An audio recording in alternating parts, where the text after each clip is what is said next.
Sa number 3, gindismiss ang Regional Trial Court ang appeal sa mga petitioner nga kakson si Bacolod Mayoralty candidate Albi Benitez sa listahan sa mga botante sa Barangay Mandalagan sa Bacolod.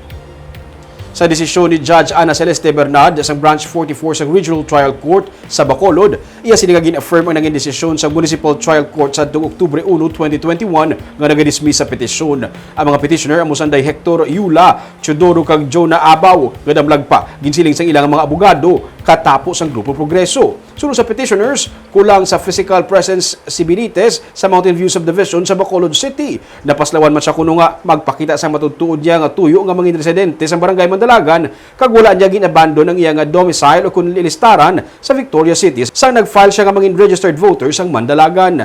Pero para sa korte, insakto man ang nanging desisyon sa Election Registration Board o kun ERB kapag baton sa pagsaylo sa registration ni Benitez. Dugang pa sini na comply ni Benitez ang minimum residency requirement para mangin botante sa Barangay Mandalagan sa Bacolod. Gani ginatform sang korte ang nauna nga desisyon sang MTC nga i-dismiss ang petisyon.